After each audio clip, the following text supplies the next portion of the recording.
Sotto il profilo sanitario la Sardegna rischia di pagare a caro prezzo i 3 mesi estivi, in particolare agosto, in cui si è registrato un grande afflusso di turisti e tanti sardi sono andati a trascorrere le ferie fuori dall'isola. I nuovi casi giornalieri di coronavirus sono passati da 0 dell'8 giugno ai 59 di ieri. 3 mesi fa si registravano 9 persone ricoverate, una in terapia intensiva. Le persone in isolamento domiciliare erano 46 per un totale di appena 56 persone positive.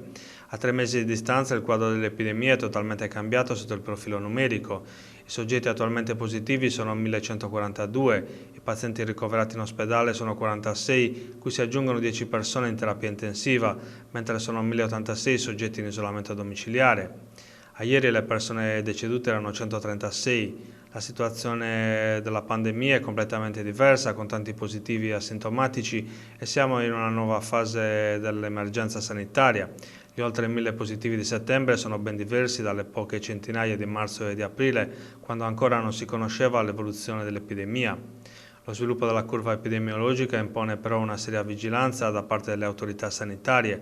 Occorre riportare la curva a puntare verso lo zero, così come era avvenuto tra fine giugno e i primi di luglio, perché la presenza di un positivo, anche asintomatico, in un ufficio, in un'azienda, in una scuola quando riprenderà l'anno scolastico, crea disagi e problemi che hanno importanti ripercussioni sulla vita sociale ed economica di tutti.